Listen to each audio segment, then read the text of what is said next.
Tidak orang nak ku empat di Kuala ID bet lu perahnan tu lu takut kabur orangnya terus haba orangnya balong tu cerita jamun ya. Rupanya aku gaknya galak tak mentedekah rata ke mentedekah di rata mentedekah yang empat dengan kena bak dayah-dayah kena likut rumah sakit dayah abino ni nang senembuk rambu yang dayah bilik rata tetruk urang yang lekai sedekah dan bagainya ucok peng gujuk je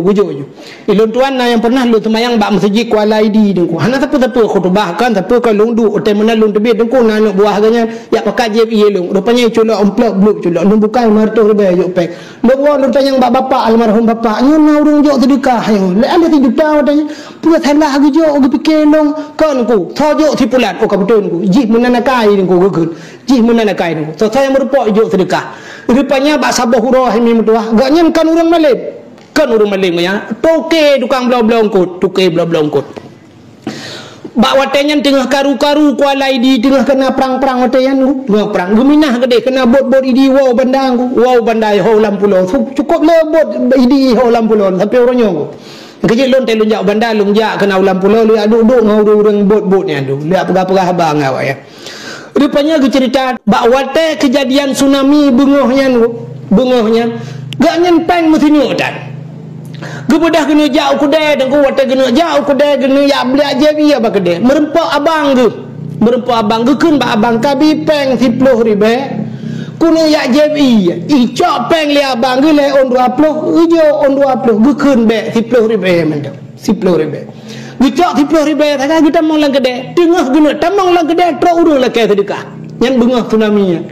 lebih sedekah pak beo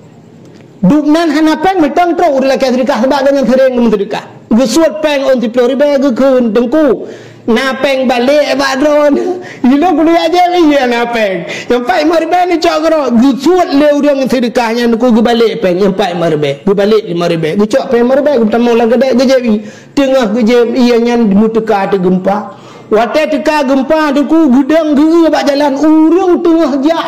dang pampung rubah huru ini yang gedang gerong yang bang yang tukang juk sedekahnya gedang gerong gegok bambu merubah bak jalan rupanya tu urang tuha yang juk sedekah bunuh igop lain kudeh bandai pelung ucat urangnya bunuh gebalik ulaut gejak gini kudeh gebalik igop dengan rubah ganyang kudeh gejak ya rupanya bak watenya tengahnya gemu doa gaya gekul urangnya yang tengah juk sedekah nyo hana le masa doa nyo dak nom doa that hana getung le Allah bagainya be doa le ke banci azan tagai na azan ya nyo tengah bala apa azan an keje ente tutung kena biwadan kan ya azan mu gedang mu azan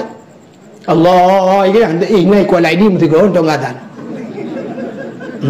oh muka kukulan tak aja kong gaya buta ka yo Allah wale oh ju yin ku ibu gaknya selamat abang dengar gaknya selamat kedai dengku getemung pu selamat gop ubena bro ba Honda bro dengku ibale iya getemung lam Honda ko bro getemung lam Hondanya sampai wate wo Kuala ID ge cerita karena long toreng di Kuala ID ge cerita wak long ilong muno do ko jalan yang bak giwadan pakai nu yang kejit lu pegah drone bujuk tukang adang pergi gu khem di ni gam ko mai ke ya hantam gadan tapi rupanya urojan gadan ya ni hikmah mereka tengah laganya rupanya ngan sedekahnya ge selama itu abang dengar ko urun tanoh ini ya ni cerita ganya nama belu pegah so tonan gaya